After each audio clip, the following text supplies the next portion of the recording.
ನಾನ್ ದಮಯಂತಿ ಮಾತಿಗೆ ಬೇಜಾರ್ ಮಾಡ್ಕೊಂಡಿಲ್ಲ ಭಾವ. ಶಿವಾನಿನ ಜೀವಂತವಾಗಿ ಕರ್ಕೊಂಡ್ ಬಂದು ಅವಳಿಗೆ ವಹಿಸಿದ್ದಕ್ಕೆ ಖುಷಿ ಆಗ್ತಿದೆ. ಎಲ್ರಿಗೂ ಒಳ್ಳೇದ್ ಮಾಡೋ ನೀನ್ ದೊಡ್ಡತನನ ದಮಯಂತಿ ಯಾವಾಗ ಅರ್ಥ ಮಾಡ್ಕೋತಾಳೆ ಅಂತ ಗೊತ್ತಾಗ್ತಿಲ್ಲ ವಸು. ಅವಳ ಬಗ್ಗೆ ಗೊತ್ತಿರೋದೇ ಅಲ್ವೇನಕ್ಕ. ನಾನ್ ಯೋಚನೆ ಮಾಡ್ತಿರೋದು ದಮಯಂತಿ ಬಗ್ಗೆ ಅಲ್ಲ, ಹಾರಿಕಾ ಬಗ್ಗೆ. ಹಾರಿಕಾ ಕೂಡ ಅಷ್ಟೇ ವಸೋರೆ. ನಾವೆಷ್ಟೇ ಸಲ ಏನೇ ಹೇಳಿದ್ರು ಅವಳು ಬದಲಾಗಲ್ಲ. ಹಾರಿಕಾ ಈ ಮಟ್ಟಕ್ಕೆ ಇಳಿದಿದ್ದಾಳೆ ಅಂದ್ರೆ ಅವಳು ತುಂಬಾ ಡೇಂಜರಸ್ ಆಗಿ ಬದಲಾಗಿದ್ದಾಳೆ ಬಿ. ಅಷ್ಟಕ್ಕೂ ನಮ್ಮ ಮನೇಲಿ ನಡೆಯೋ ವಿಷಯಗಳು ಹಾರಿಕಾಗ್ ಹೇಗ್ ಗೊತ್ತಾಗ್ತಿದೆ? ಸುಮಂಗಲಿ ಚಿಕ್ಕಮ್ಮ ಇದ್ರ ಹಿಂದೆ ಇದ್ದಾರೆ ಅಂತ ನನಗೆ ಡೌಟ್ ಆಗ್ತಿದೆ. ಅದೆಲ್ಲ ಪಕ್ಕಕ್ಕಿಟ್ರೆ ಅಷ್ಟಕ್ಕೂ ಹಾರಿಕಾ ಅವಳೊಬ್ಳಿಗೆ ಇದನ್ನೆಲ್ಲ ಮಾಡಕ್ ಹೇಗ್ ಸಾಧ್ಯ ಆಯ್ತು? ಅಂದ್ರೆ ಶಿವಾನಿನ ಕಿಡ್ನಾಪ್ ಮಾಡಿದ್ದು, ಆ ಪ್ಲೇಸಲ್ಲಿ ಬೇರೆ ಹುಡುಗಿನ ಡೆಡ್ ಬಾಡಿ ಇಟ್ಟಿದ್ದು, ಕ್ಯಾಬ್ ಡ್ರೈವರ್ನ ಮ್ಯಾನೇಜ್ ಮಾಡೋದ್ರ ಬಗ್ಗೆ ಹೇಳ್ತಾ ಇದ್ದೀರಾ? ಇದೊಂದೇ ಅಲ್ಲ ರೀ, ಈ ನಡುವೆ ಆಗಿರೋ ಎಲ್ಲ ವಿಷಯಗಳ ಹಿಂದೆ ಹಾರಿಕನ್ ಕೈವಾಡ ಇದೆಯೇನೋ ಅಂತ ಅನ್ನಿಸ್ತಿದೆ. ಅಂದ್ರೆ ರಾಕಿ ಆಕ್ಸಿಡೆಂಟು, ಆಫೀಸಲ್ಲಿ ಬಾಂಬು, ಅಖಿಲ್ ಅರೆಸ್ಟ್ ಆಗಿದ್ದು ಇದೆಲ್ಲ ಹಾರಿಕಾನೇ ಮಾಡಿದಾಳೆ ಅಂತೀಯ ವಸು? ಖಂಡಿತ ಭಾವ. ಎಂಗೇಜ್ಮೆಂಟ್ ನಡೆಯೋ ದಿನ ಗ್ಯಾಸ್ ಪ್ರಯೋಗ ಮಾಡಿದ್ದು ಕೂಡ ಹಾರಿಕಾನೆ. ನಮಗ್ ಗೊತ್ತಿಲ್ಲದೆ ಇರೋ ತುಂಬಾ ವಿಷಯಗಳನ್ನ ಹಾರಿಕಾ ಮಾಡ್ತಿದ್ದಾಳೆ. ಹಾರಿಕಾ ಪೂರ್ತಿಯಾಗಿ ಕ್ರಿಮಿನಲ್ ಆಗಿ ಬದಲಾಗಿದ್ದಾಳೆ ಅಂತ ಹೇಳ್ತಿದ್ದೀರಾ ವಸೋರೆ? ಬಾಂಬ್ ಇಟ್ಟಿದ್ದು, ಆಕ್ಸಿಡೆಂಟ್ ಮಾಡಿಸಿದ್ದು, ಕಿಡ್ನಾಪ್ ಮಾಡಿದ್ದು, ಡೆಡ್ ಬಾಡಿನ ಬದಲಾಯಿಸೋದು, ಇದೆಲ್ಲ ಅಪರಾಧಿಗಳು ಮಾಡೋ ಕೆಲ್ಸನೇ ಅಲ್ವಾ ಬಿ? ಈ ಕೆಲ್ಸನೆಲ್ಲ ಹಾರಿಕಾ ಒಬ್ಳೆ ಮಾಡಿರಲ್ಲ ಅಂತ ನನಗೆ ಅನುಮಾನ ಅಕ್ಕ. ಅವಳಿಗಿನ್ಯಾರೋ ಜೊತೆ ಇದ್ದಾರೆ. ಹಾರಿಕಾನ ಮುಂದೆ ಇಟ್ಟು ಅವಳ ಹಿಂದೆ ಯಾರೋ ನಡೆಸ್ತಿರ್ತಾರೆ. ಹಾರಿಕಂಗ್ ಗೊತ್ತಿರೋದು ಇಬ್ರೆ. ಒಬ್ರು ಹಾರಿಕಾ ತಾಯಿ ಚಾಮುಂಡೇಶ್ವರಿ, ಇನ್ನೊಬ್ಬ ಆದಿತ್ಯ. ಅಂದ್ರೆ ಅವರಿಬ್ರಲ್ಲೊಬ್ರು ಹಾರಿಕಾ ಹಿಂದೆ ಇದ್ದು ನಡೆಸ್ತಿದ್ದಾರಾ? MLA ಅವ್ರ ತಂಗಿನೂ ಇದ್ದಾಳೆ. ಅವ್ರು ಯಾರು ಅಲ್ಲ ಅಣ್ಣ. MLA ಮತ್ತು ಅವನ ಸಿಸ್ಟರ್ ಅಬ್ರಾಡಲ್ಲಿದ್ದಾರೆ. ಆದಿತ್ಯ ಕೂಡ ಔಟ್ ಆಫ್ ಕಂಟ್ರಿ. ಹಾರಿಕಾ ತಾಯಿ ಲಾಸ್ ಆಗಿರೋ ಬಿಸ್ನೆಸ್ನ ರಿಕವರಿ ಮಾಡ್ಕೊಳ್ಳೋದ್ರಲ್ಲಿ ಬ್ಯುಸಿಯಾಗಿದ್ದಾರೆ. ನನಗೂ ಆ 4 ಜನರ ಮೇಲೆ ಡೌಟ್ ಇಲ್ಲ ರೀ.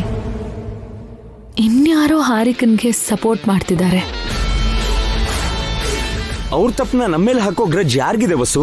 ಗೊತ್ತಿಲ್ಲ ಬಾವ, ತಿಳ್ಕೋಬೇಕು. ಗುಡಿಲಿ ಸ್ವಾಮೀಜಿ ಹೇಳ್ದಂಗೆ ನಮ್ಮ ಮನೇಲಿ ತುಂಬಾ ಅನಾಹುತಗಳಾಗ್ತಿದೆ. ಹೊಸದಾಗಿ ಅಖಿಲ್ ಮದ್ವೆ ಜಗಳ ಆಗ್ತಿದೆ. ಮತ್ತೆ ಆ ಸ್ವಾಮೀಜಿನ ಭೇಟಿ ಮಾಡಿದ್ರೆ ಏನಾದ್ರೂ ಪರಿಹಾರ ಹೇಳ್ಬೋದೇನೋ? ಸ್ವಾಮೀಜಿ ಹೇಳಿದ್ದು ರಾಕಿ ಬಗ್ಗೆ ಮಾತ್ರ ಅಕ್ಕ.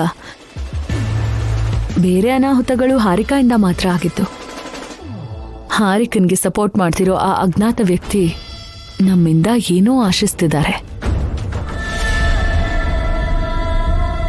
ಅದೇನ್ ಹೊಸ ವಿಷಯ ಅಲ್ಲ ತಾನೆ. ಶಿವಾನಿ ಅವ್ರ ಕೈಗೆ ಸಿಕ್ಬಿಟ್ಲು.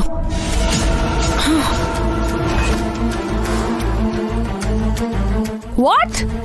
ಶಿವಾನಿ ಸತ್ತಿಲ್ಲ ಅಂತ ನಾನೇ ಕಿಡ್ನಾಪ್ ಮಾಡಿದ್ದು ಅಂತ ವಸು ಅಕ್ಕ ಅಭಿಭಾವಂಗೆ ಗೊತ್ತಾಯ್ತು. ನನ್ನ ಹೊಡೆದು ಅವರು ಶಿವಾನಿನ ಕರ್ಕೊಂಡು ಹೋದ್ರು. ಅಷ್ಟು ಬೇಜವಾಬ್ದಾರಿಯಿಂದ ಹೇಗಿದ್ದೆ? ಕ್ಯಾಬ್ ಡ್ರೈವರ್ಗೆ ನಾನ್ ಕೊಟ್ಟಿದ್ದ ದುಡ್ಡು ಸಾಕಾಗಿಲ್ಲ ಅನ್ಸತ್ತೆ. ನನ್ನ ಅವ್ರಿಗೆ ಹಿಡ್ಕೊಟ್ಬಿಟ್ಟ. ಅದಕ್ಕೆ ಅಂಥವ್ರನ್ನ ನಂಬಾರ್ದು. ಅಷ್ಟಕ್ಕೂ ನಿನ್ನ ವಸು ಚೆನ್ನಾಗಿ ಹೊಡೆದ್ಲಾ? ಕಪಾಳಕ್ಕೆ ಹೊಡೆದು ಸುಮ್ಮನಾದ್ಲು. ಪ್ರೆಗ್ನೆಂಟ್ ಆಗಿರೋದ್ರಿಂದ ಹೇಗೋ ಬದುಕೊಂಡೆ. ನೀನ್ ಹೇಳ್ದಂಗೆ ಆ ಅಭಿ ವಸು ಇಬ್ರು ತುಂಬಾನೇ ಡೇಂಜರ್. ನನ್ನ ಪ್ಲೇಸಲ್ಲಿ ಬೇರೆ ಯಾರೇ ಇದ್ದಿದ್ರು ಸಾಯಿಸ್ಬಿಡ್ತಿದ್ರು ಮ್ಯಾಮ್. ಪ್ರತಿ ಸಲನೂ ನಾನೇ ಸೋಲ್ತಾ ಇದ್ದೀನಿ. ಒಂದು ಸಲ ಅಂದ್ರೆ ಒಂದು ಸಲ ಕೂಡ ಆ ಅಭಿಭಾವ ವಸು ಅಕ್ಕನ ಮೇಲೆ ಗೆಲ್ಲಕ್ಕಾಗ್ತಿಲ್ಲ ನನ್ಗೆ. ಪ್ರತಿ ಸಲನೂ ನನಗೆ ಅವಮಾನ ಆಗ್ತಾ ಇದೆ. ನಾನೇ ಎದುರಿಟ್ಟು ತಿಂದು ಕಪಾಳ ಮೋಕ್ಷ ಮಾಡಿಸ್ಕೊತಿದ್ದೀನಿ. ನನ್ನ ಮೇಲೆ ನನಗೆ ಅಸಹ್ಯ ಹುಡ್ತಾ ಇದೆ. ಬೇಜಾರಾಗ್ಬೇಡ ಹಾರಿಕಾ, ಅಂಡ್ ಡೋಂಟ್ ವರಿ, ನಮ್ ಟೈಮ್ ಕೂಡ ಬರುತ್ತೆ. ಯಾವಾಗ ಬರುತ್ತೆ ಮ್ಯಾಮ್? ನಾಳೆ ತನಕ ತಾಳ್ಮೆಂದಿರು. ನಾಳೆ ಏನಾದ್ರೂ ಅದ್ಭುತ ನಡೆಯುತ್ತಾ? ಈವ್ನಿಂಗ್ ಅಷ್ಟರಲ್ಲಿ ಡಾಕ್ಯುಮೆಂಟ್ಸ್ನ ರೆಡಿ ಮಾಡಿ ತಂದ್ಕೊಡ್ತೀನಿ ಅಂತ ಹೇಳಿದ್ದಾರೆ. ನಾಳೆ ವಸುವಿಂದ ಸೈನ್ ಹಾಕಿಸ್ಕೊಳ್ಳೋಣ. ಆಮೇಲೆ ರಾಕಿ ಅವನ ಆಸ್ತಿ ಎಲ್ಲ ನನ್ ಸ್ವಂತ ಆಗತ್ತೆ. ಆ ಕಡೆ ವಸು ರಾಕಿನ ಕಳ್ಕೊಂಡು ವೀಕ್ ಆಗ್ತಾಳೆ. ಅವ್ರ ಆಸ್ತಿನೂ ಕಳ್ಕೊಳ್ಳೋ ಹಾಗೆ ಮಾಡೋಣ. ಆಗ ನೀನು ಪ್ರತೀಕಾರ ತೀರ್ಸ್ಕೊಳ್ಳುವಂತೆ. ಇಲ್ಲಿವರೆಗೂ ನೀನು ತಿಂದಿರೋ ಏಟಿಗೆ ಎದುರೇಟ್ಗೆ 2ರಷ್ಟು ಏಟನ್ನ ನೀನ್ ವಸು ಕೊಡ್ಬೋದು. ಆ ಕ್ಷಣಕ್ಕೋಸ್ಕರನೇ ನಾನು ವೇಟಿಂಗ್ ಮ್ಯಾಮ್. ನೀನು ಎಂಥ ಮನೇಲಿದ್ಯಾ ಅಂತ ಗೊತ್ತಾ? ಹೇಗಿರ್ಬೇಕು ಅಂತ ಗೊತ್ತಾ? ಏನ್ ಮಾಡ್ಬಾರ್ದು ಏನ್ ಮಾಡ್ಬೇಕು ಅಂತ ಗೊತ್ತಾ ನಿನಗೆ? ಈಗ ನಾನು ಹೆಂಗಿರ್ಬೇಕು ಏನ್ ಮಾಡ್ಬೇಕು ಅಂತ ನೀನ್ ಕ್ಲಾಸ್ ತಗೋತಿದ್ಯಾ? ಹೆಣ್ಣು ಹುಡುಗಿ ಪದ್ಧತಿ ಪ್ರಕಾರ ನಡ್ಕೊ ಅಂತಿದ್ದೀನಿ.